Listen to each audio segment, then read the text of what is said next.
It's time to take 10 minutes for Torah with Rabbi Joel Finkelstein. Welcome to our discussion of Bereshit in God's image. When God turns to the angels and he says, "Na'aseh adam b'tzalmeinu kidmutenu," let's make man in our image. What is he referring to? So obviously God doesn't have a body. We know this from the story in Deuteronomy where Moshe tells over the standing at Sinai where lo ritem tol tmuna. We did not see any image. And it says in Isaiah, El mit damyuni veshveh, Isaiah 40, who can you compare to me? So there's no one, what image could you give? So if we're in God's image, then we know the image. But obviously we don't know the image of God. There's no image of God. We believe ein lo guf, vein lo demut haguf. We believe that God has no image. So what does it mean to make God in our tselem, in our form, in our image? What does it mean? So Rashi says very simply, lahavin ulaskil, or in Ashkenazic pronunciation, lahavin ulaskil, to understand, to have seichel, to have understanding, bina, understanding. However, many people understand that indeed Rashi is correct.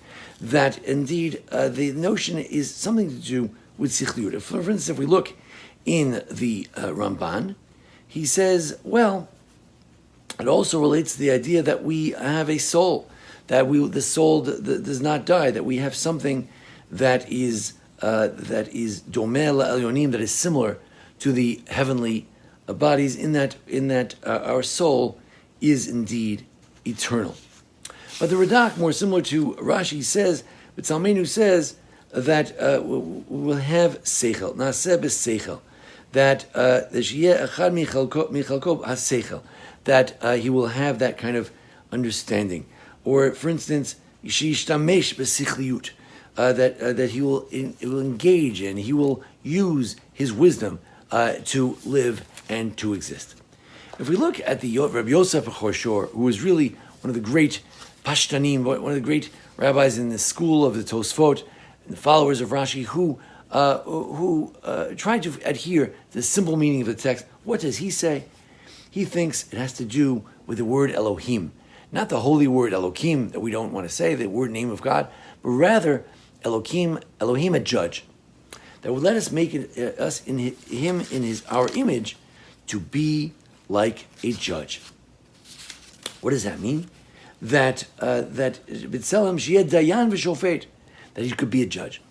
Well, why a judge? Why is that so characteristic of God? So in some ways it resembles Rashi and the Radak, the notion of seichel, the notion of lavin ulaskil, the notion of having enough wisdom to decide and to indeed be a judge. But I think here it's not just the idea of wisdom in general, but particularly discernment, to know right from wrong. To be able to be a judge means I could look at a whole case. I could evaluate human activity. I can evaluate my own human activity. I could be my own judge, right? That's important, to judge ourselves and judge what we're doing, whether it's correct or incorrect. And I have the capacity, as just a plain human being, to judge others. In America, we take plain people off the street and we judge a jury of their peers, and we ask people to judge, to use their discernment to judge another individual. Certainly there are learned judges in the Talmudic sense of being truly learned, but sometimes if certain judgments, even the Talmud in Sanhedrin says that hedyotot, says even plain people could be involved in some judgments. So the Rabbi Yosef Chorshor tells us an important principle, that when we say that we're human, what does it mean to be human? What does it mean to be in the image of God?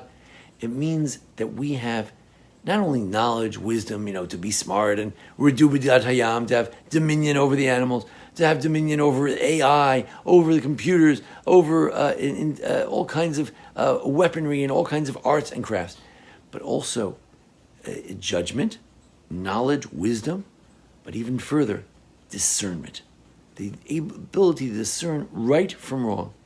And of course that creates a question, what does it mean that he didn't have discernment until he ate from the tree of wisdom? And of course the Rambam's famous answer that, no, he always had discernment. That was what he was endowed with from the beginning.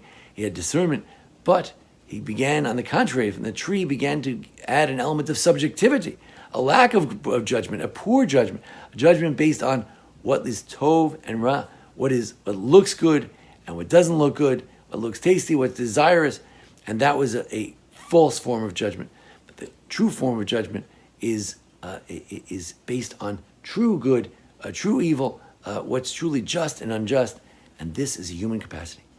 We believe that Chaviv Adam Shnivra B'Tselem, the simple meaning of the Mishnah in Pirkei Avot, is that all human beings, as it indicates here in Bereshit, were created with this divine endowment to be able to judge, to be able to discern. In that sense, all human beings have this great discernment, and therefore we're all responsible. Every human being is responsible, whether they're part of the Judaic system and they're aware of the godly, divine, ordained rules, or whether they're just living in a secular sense, or they're living under some other religion. All folks are responsible to use their discernment, to judge for themselves, to judge what is proper and improper. And therefore they are judged. A cow, a sheep, I don't know that they're judged for being a good sheep or a bad sheep, a dog. But a human being, we're expected to judge others and to judge ourselves properly, to have proper discernment. If we do that, hopefully we will indeed have another great year in which we can be judged by God, the ultimate judge, for having done and made the right decisions throughout this year.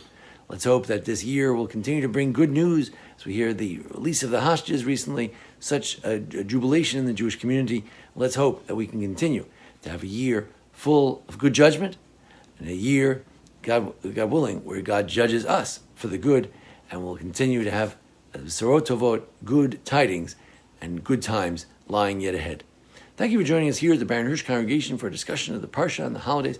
Thanks to Jason Lefkowitz, our producer, and please, if you have a chance, like our videos and share with others, and share the comments with those who need them. Thank you so much, and have a wonderful first week as we begin this journey on learning the Torah once again. This has been 10 Minutes for Torah with Rabbi Joel Finkelstein.